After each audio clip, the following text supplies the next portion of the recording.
राधे राधे दोस्तों, कैसे हैं आप सभी। आशा करती हूँ आप सभी बहुत अच्छे हैं और अपना ख्याल रख रहे हैं। राधा रानी अपनी कृपा आप सब पर बनाए रखे। दोस्तों, आज हम बात करेंगे 15 अप्रैल की मंगलवार की, बैसाख का मंगलवार द्वितीया तिथि की। इस दिन हमें कुछ विशेष उपाय करने चाहिए जिससे कि हम बजरंग बली को भी प्रसन्न कर सकें और साथ ही हम भोलेनाथ को प्रसन्न कर सकें। ये जो सारे उपाय मैं आपको बताऊंगी, ये सारे उपाय पंडित प्रदीप मिश्रा जी द्वारा बताए हुए हैं और ये 100% काम करते हैं। करना क्या है, कैसे, किन नियमों का पालन करना है, तो आज हम इसी के बारे में संपूर्ण चर्चा करेंगे। तो चलिए वीडियो शुरू कर लेते हैं और संपूर्ण नियम, संपूर्ण विधि जान लेते हैं। क्या करना है, कैसे करना है और कब करना है। तो चलिए नियम शुरू कर लेते हैं। पहली चीज़ कि 15 अप्रैल दिन मंगलवार, बैसाख माह की द्वितीया तिथि।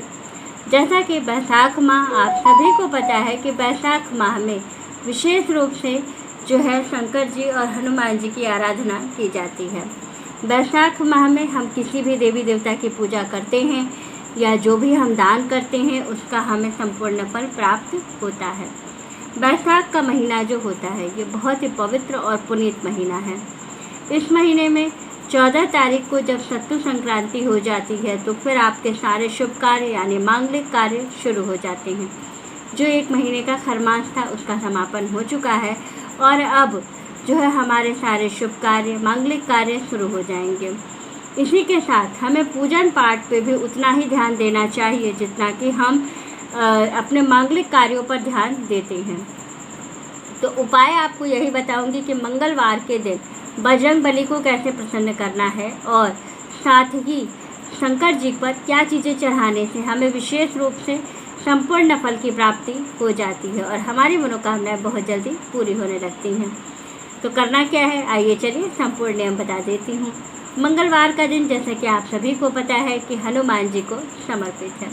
हनुमान जी सभी कष्टों को हरने वाले देव कहे जाते हैं। कलयुग में हनुमान जी बहुत सिद्ध हैं और इसलिए उनकी आराधना विशेष रूप से ज़रूर करनी चाहिए। मंगलवार के दिन आपको हनुमान जी को चने और गुड़ का भोग लगाना चाहिए। लड्डू का भोग आप ज़रूर लगाएं, लेकिन तुलसी वाला उपाय हनुमान जी पर ज़रूर करें।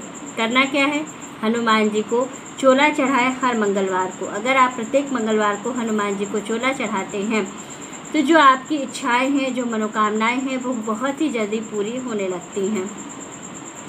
दूसरी चीज़ है कि प्रत्येक मंगलवार को चमेली के तेल का दीपक हनुमान जी के सामने ज़रूर जलाना चाहिए। ऐसा करने से आपकी जो इच्छाएं हैं वो बहुत जल्दी पूरी होती हैं।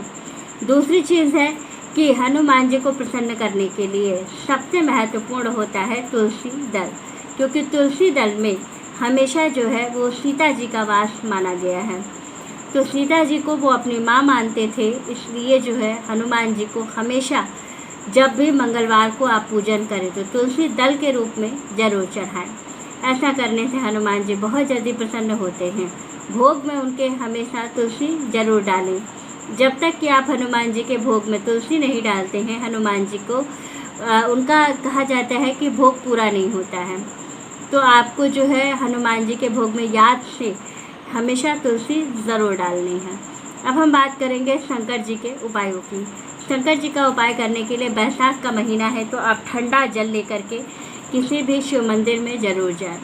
ठंडा जल, कलश का जल या मटके का पानी लेकर के जाना है आपको। बैसाख माह में शंकर जी को हमेशा ठंडा जल समर्पित करना चाहिए। आपको करना क्या है, मटके से जल लेकर के जाना है, शिव जी पर समर्पित करना है और इसके बाद शिव जी के सामने आप अगर तिल के तेल का दीपक लगाते हैं तो बहुत अच्छा है, नहीं तो आप देशी घी का भी दीपक लगा सकते हैं। लगाने के बाद बैसाख के महीने में जहाँ तक हो सके बेल अगर प्रतिदिन समर्पित कर सकते हैं भोलेनाथ को तो ज़रूर करें, और नहीं तो कम से कम सोमवार, प्रदोष जो भोलेनाथ के दिन हैं उस दिन तो ज़रूर समर्पित करें। तो करना क्या है, शिव जी के मंदिर में जाना है, जल समर्पित करना है, तिल के तेल या देशी घी का दीपक लगाना है और एक बेल का भोग लगाना है।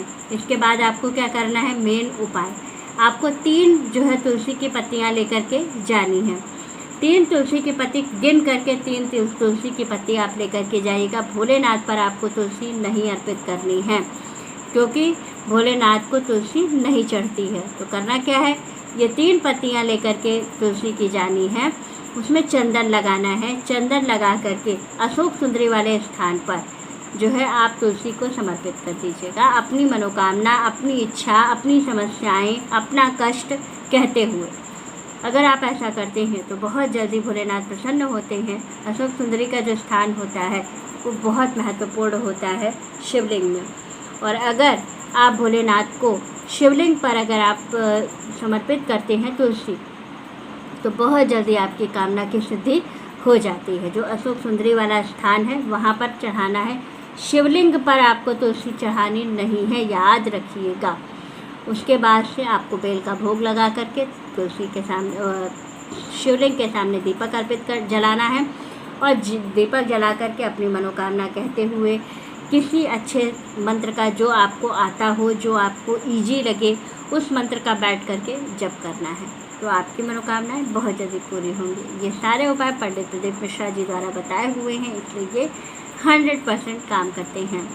तो वीडियो अच्छी लगे, जानकारी अच्छी लगे तो वीडियो को लाइक, शेयर और सब्सक्राइब ज़रूर कीजिएगा। राधे राधे दोस्तों।